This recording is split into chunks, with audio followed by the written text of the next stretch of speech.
For today's video mga ka-friendsi, tayo ay magawa ng masarap na gelatin. At dahil nalalapit na nga ang holiday season mga ka-friendsi, ay nakaisip akong gumawa ng dessert. Sa tuwing magawa ako ng gelatin ay napakasimple lang ng aking ingredient. Yung agawin nga nating gelatin ngayon ay medyo na level up, ganun. Dahil alagyan natin ng hiniwa-hiwang prutas. At kung malungkot nga ni ang iyong Pasko dahil Pasko na naman ay wala ka pa ring biyanan, abay bumawi ka naman sa dessert. Ay wag mong akalungkot kung ikaw ay single at wala pang biyanan.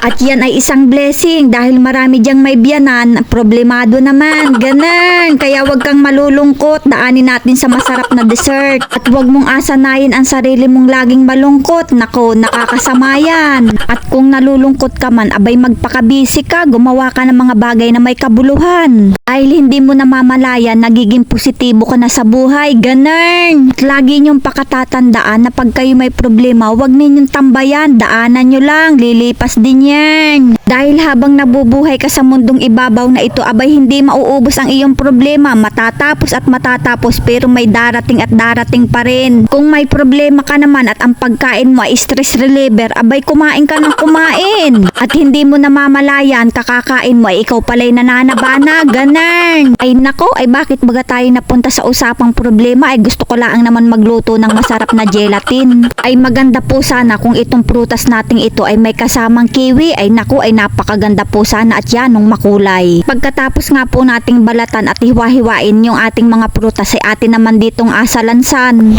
Sana naman po ay maluto ng maayos itong alutuin nating gelatin. Ang gusto ko po ay yung medyo matigas talaga yung gelatin para pag nabuo siya ay talaga namang magandang maganda yung kanyang itsura. Dahil ang nagapatigas po talaga sa gelatin ay ang agar powder. Pero ang kasamaang palad po ay wala po yatang tinda nun dito sa Pilipinas, sa ibang bansa lang po yun mabibili. Pagkalagay nga natin ng jelly powder at kaunting tubig ay magalagay na rin tayo ng ibap na gatas. At magalagay din tayo ng condensed milk para lalong malinamnam ang ating gelatin. Halu-haluin natin hanggang sa matunaw yung jelly powder. At pagkatapos nga nating halu-haluin yan ay isalang na natin ng atin ng mapakuluan. At halu-haluin lang natin hanggang sa kumulo. At pagkakulo ay ilagay na natin dito sa ating lagayan. At palamigin muna natin at tignan natin kung yan nga ni ay mabubuo. At pagkalamig nga ng ating gelatin ay ayan na nga at napakaganda ng ating pagkakagawa. At dahil ako'y gandang-ganda sa ating ginawa, abay ako'y napapasayaw. Ay mapapasayaw ka talaga dahil perfect ang ating pagkakagawa dahil yung jelly niya ay medyo matigas-tigas. Abay syempre, tekman na natin yan at ayan na nga ang unang kagat ay talaga namang napakasarap. Isa sobrang sarap nga ni ng ating niluto ay talaga namang pil na pil ko ang pagkain. At may pakilig-kilig pa yan.